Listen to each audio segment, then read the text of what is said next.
Buenas, señoras y señores, de nuevo con ustedes. El sur profundo, el sur de la República Dominicana, desde siempre ha tenido muchas dificultades, un alto nivel de pobreza, de necesidad. Muy a pesar de que ese mismo sur está lleno de riquezas, increíblemente. Tiene enorme cantidad de tierra productiva. Es el granero del país y si lo dejaran crecer sería el granero de América Latina, porque no se me olvida que una vez los propios venezolanos, no hace muchos años, le pedían al país que le pagaran la deuda de Petrocaribe con habichuela negra de San Juan de la Maguana. Conscientes ellos de que en San Juan de la Maguana se da una de las habichuelas negras de mejor calidad en toda América Latina. Los venezolanos le pidieron al gobierno dominicano que le pagara la deuda con habichuela, con lo cual iban a salir gananciosos enormemente los productores de habichuela negra del sur del país, y todo el sur iba a salir beneficiado de que se multiplicara en grande la producción de habichuela en esa zona. Pero además es el sur del país uno de los cordones de productividad en madera más grande de la República Dominicana, puesto que en toda la parte que tiene que ver con las montañas de ese sur, que colinda con Haití y que colinda con el norte de la República Dominicana, es decir, con Constanza, Jarabacoa, con el Cibao, en esa montaña allá arriba hay una cantidad enorme de árboles que son una riqueza enorme también en madera para el país. Pero cuando usted desciende desde esas alturas, en esas mismas alturas, antes de usted venir, puede beberse todo el café del mundo, del mejor café del mundo también, cuando no estaba abandonado su suerte, como se encuentra ahora la producción de caficultura de la República Dominicana. Y si usted sigue descendiendo en buscar riquezas en el sur, hay minas de oro en el sur sin explotar, hay sospecha de petróleo en el sur sin explotar, y por si eso fuera poco, sin explotar también, están de las mayores bellezas del mundo en playas y montañas en ese sur olvidado. Y para muestra de todo eso está San Rafael, están Los Patos y está Bahía de las Águilas, Barahona, Pedernales, el propio Asua.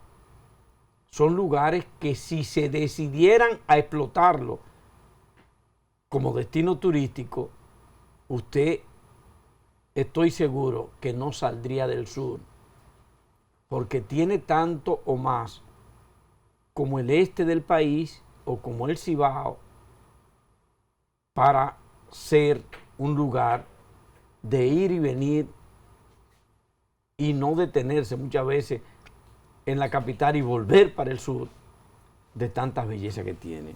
Sin embargo, ese sur ha tenido que buscar sus mejores voces para que los represente ante reclamos de cosas que parten el alma cuando uno se entera. La coalición Enriquillo ha estado otras veces aquí, representada por el ingeniero Leonardo Mercedes, con quien hoy vamos a dialogar sobre varias cosas, pero de una en particular. ¿Qué está pasando con la presa de Monte Grande? Bienvenido, Leo. Muchísimas gracias, Salvador. Esa introducción tuya, el sureño que lo oye no deja más de ver su programa. y se va para el sur también. Sí. Pero es cierto, o sea, yo soy un convencido porque he caminado el sur del país en más de una ocasión y por más de una razón. Y es increíble. Las riquezas enormes. Y eso que tú nos dijiste, que por ejemplo en la Sierra de Bauruco está el mejor clima del país después de la zona de Valle Nuevo y Constanza. Sí, los microclimas. Esa es una delicia. Nosotros tenemos Apolo y no le han hecho caso, nadie le quiere hacer caso, donde además de tener ese clima, cuando tú te levantas y te bebes un cafecito del que se produce en Polo, es como si tú estuvieras en el cielo o en el paraíso. A eso tú tienes que agregarle también que las tierras del Valle de Neiva, alrededor de unas 800,000 tareas,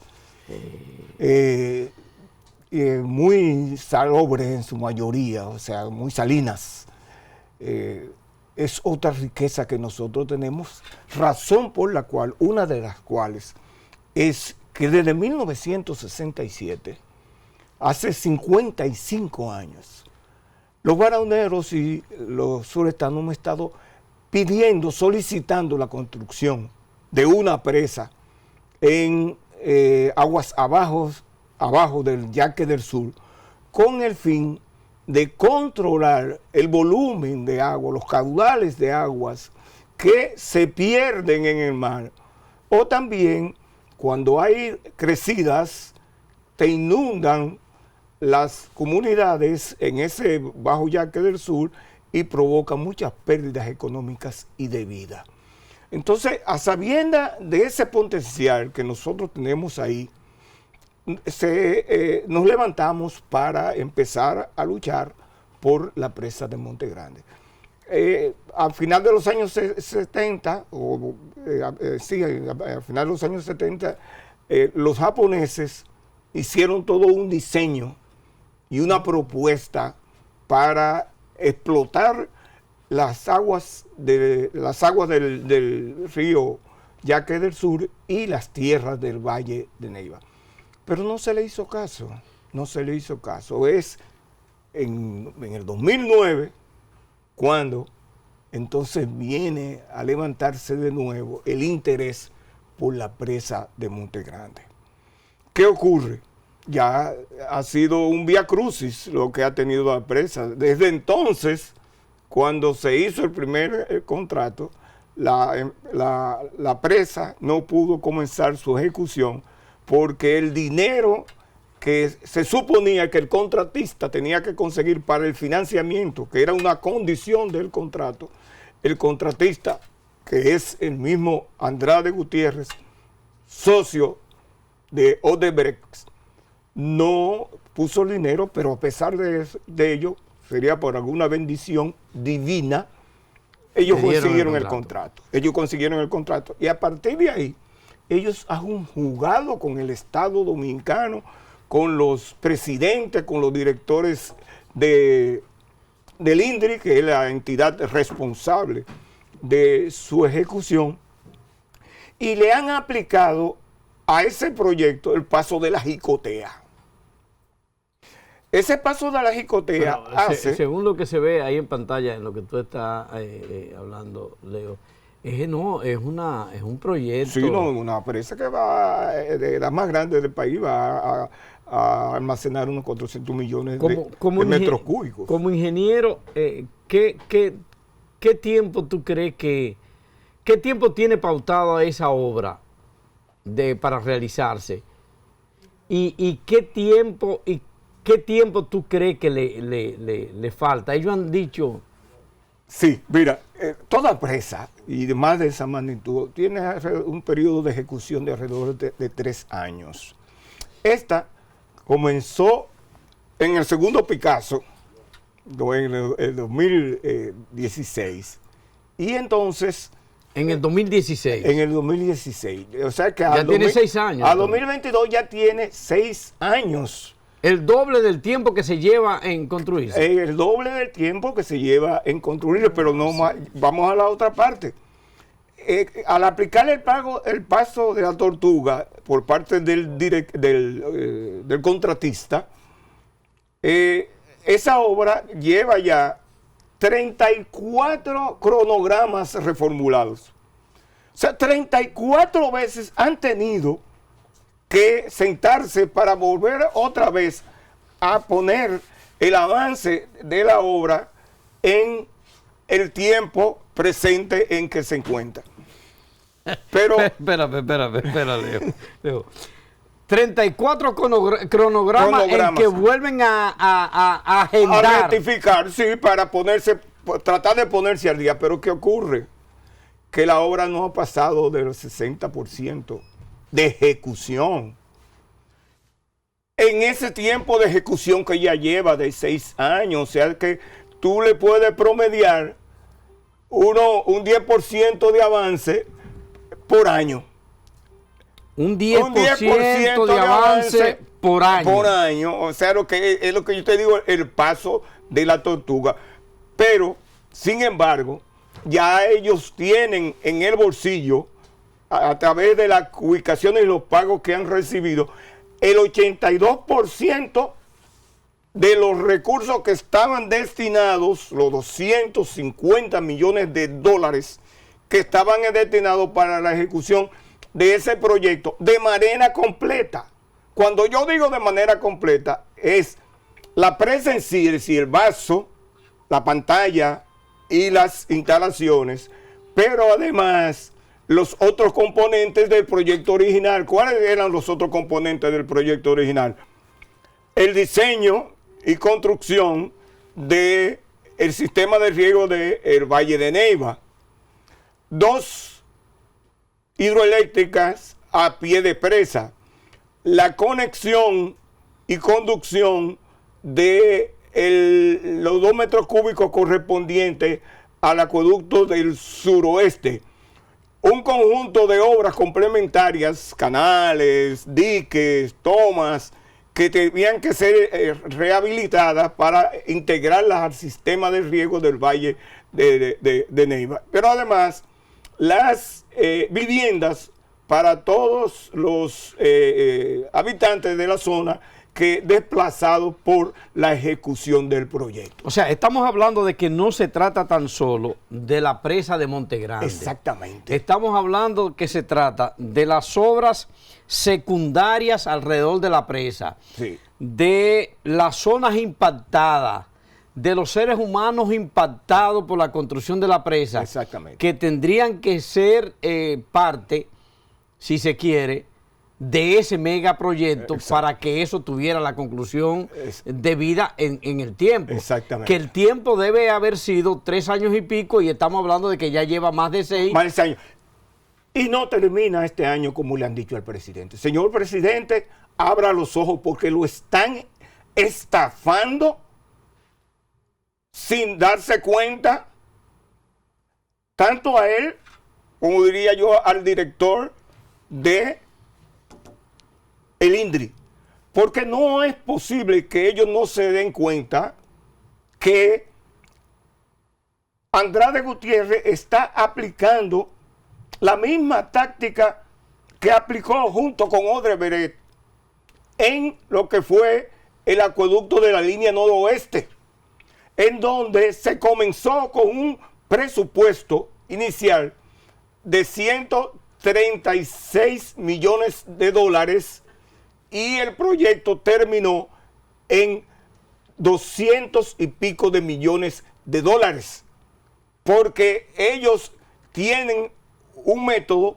que es el de los famosos adendum, que hacen y rehacen el programa de ejecución y entonces incorporan y tienen forma de incorporar nuevos elementos, o como hicieron con el acueducto de la línea noroeste, que obras que estaban contempladas en el contrato inicial, ellos las relegaron, no la hicieron, y entonces luego la incorporaron como una segunda fase del proyecto. O sea, fíjate cuáles son los mecanismos. ¿Qué están haciendo aquí ahora? El proyecto inicialmente tenía 3 fases. con 350 millones de costo de presupuesto. Entonces, ¿qué ocurre? La primera parte, o sea, la primera etapa, correspondía a la rehabilitación, al mejoramiento de la pantalla de la presa de Sabanayegua. Eso era la etapa número 1. Esa etapa se ejecutó, pero no se terminó. Los 100 millones se consumieron, pero no se terminó el proyecto. Tú no has oído. O sea que la primera fase de esa mega obra no ha sido terminada. No ha sido terminada. Tú no has visto inauguración de eso, por un lado. En segundo lugar, la segunda y la tercera etapa originales, entonces eran estudio y diseño de todos los componentes, incluyendo la propia presa, más la construcción de la presa. Pero ahora, ¿qué está ocurriendo? Se supone que ahora estamos en la tercera etapa, ahora, en la construcción de la presa. Exactamente, pero no ha terminado ni siquiera la segunda etapa. Porque no ha terminado ni la primera, que era la presa de Sabanayegua, ni la segunda, que eran estudios y diseños de todos los componentes. Y mucho menos han terminado la ejecución, la tercera. Entonces, ¿qué ocurre? Que ellos, de esa segunda etapa, ellos no han hecho ni siquiera, no han terminado ni siquiera los diseños de la propia presa. Y han olvidado los otros diseños. Espérame. Parece incomprensible. Eso es grave. Parece incomprensible. Ni siquiera los diseños de la presa. De la propia presa que están ejecutando. De la tercera etapa. De la tercera ni siquiera los diseños lo han terminado. Ellos están sobre la marcha. Ellos están construyendo y diseñando una obra de tanta envergadura y de tan altos riesgos como es una presa. Y más esa presa, que se sabe que su ubicación, el terreno de su ubicación, no es de los mejores terrenos para fundaciones de presas. Y ellos lo saben. Entonces, con el cuidado que hay que tener en esa zona, ellos avanzan en construcción a paso de tortuga y el diseño. Pero el diseño... Pero eso puede ser catastrófico a futuro.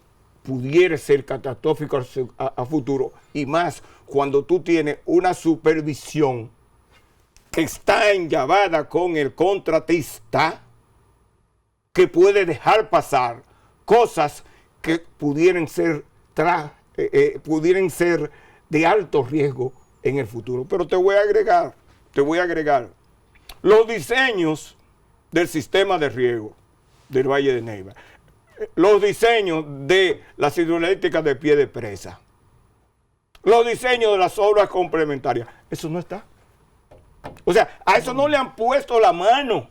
Entonces han puesto al presidente a hablar de una primera etapa en la que la han reducido a la construcción de la presa en sí y de las viviendas para los damnificados de la presa. ¿Qué ocurre? Que tampoco a ellos le han resuelto su problema, ni a quienes desplazaron de las tierras tampoco les han pagado. Y la obra estuvo paralizada la semana pasada porque los obreros se pararon demandando que se le pague sus bonificaciones, porque no han querido pagarle sus bonificaciones bajo el pretexto de que el contratista no ha tenido ganancias en el proyecto. Pero ¿qué ocurre?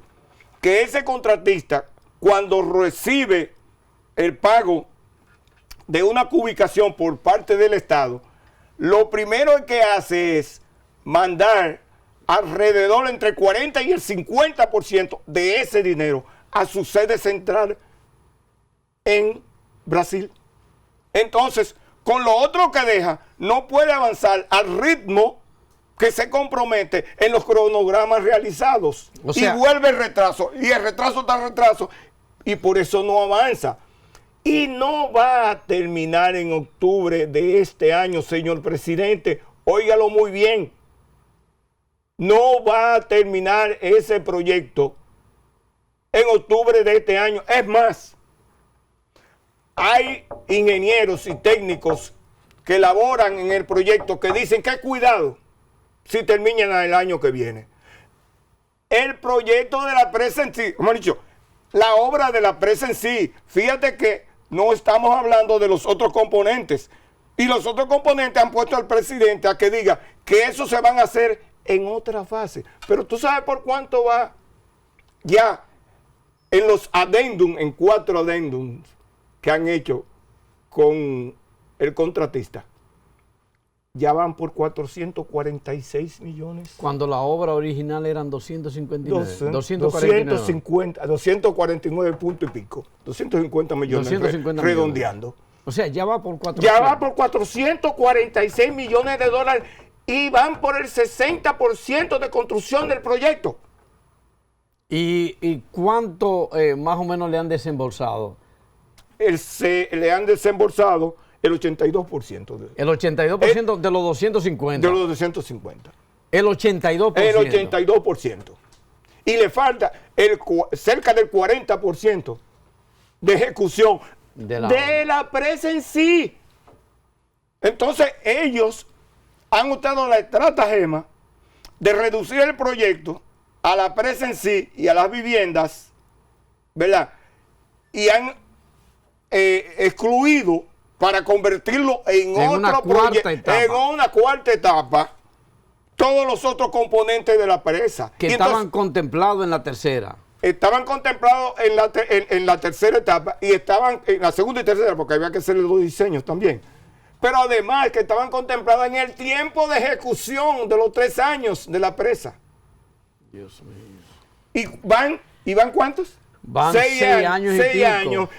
Y la presa en sí no ha terminado. ¿Cuánto se va a coger el diseño y construcción de los otros componentes? O sea, Leo, para que la gente vaya entendiendo, porque hasta a mí me resulta difícil entender. Uno, la presa de Monte Grande era una presa contemplada a construirse en 3 años y algo, sí, en 3 etapas distintas. Exacto. La primera etapa era en la pantalla de la presa de Sabanayegua. Sí, exacto. La segunda etapa eran componentes. Era el diseño. El diseño. El estudio y diseño de todos los componentes, incluyendo la propia presa. La propia presa. Y la tercera etapa, la construcción, ya la ejecución de todo. Con todos sus componentes. Con todos sus componentes. Entonces, todo eso estaba presupuestado en 249 millones de dólares y algo, en 250 millones de dólares. Exacto. Ya vamos por 6 años para casi 7. Sí.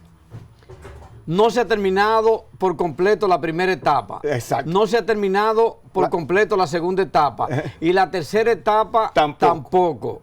Y encima de eso, tú nos estás diciendo a nosotros, a mí la teleaudiencia, sí, que además va por cerca de 400 millones de dólares el presupuesto en incremento por 4 adendas que se le han hecho. Exactamente. Adiós que nos agarre confesado. Vamos a una pausa, con tu permiso, Leo, para poder ver si logramos asimilar del todo esto que está planteando, porque encima de eso estaba pautada para octubre la terminación. Le han dicho al presidente. Y el presidente ha dicho también que sí, que para ese tiempo. Él ha jurado y perjurado que va para octubre. Lo están poniendo a hablar mentira. Después de la pausa continuamos con más del contenido.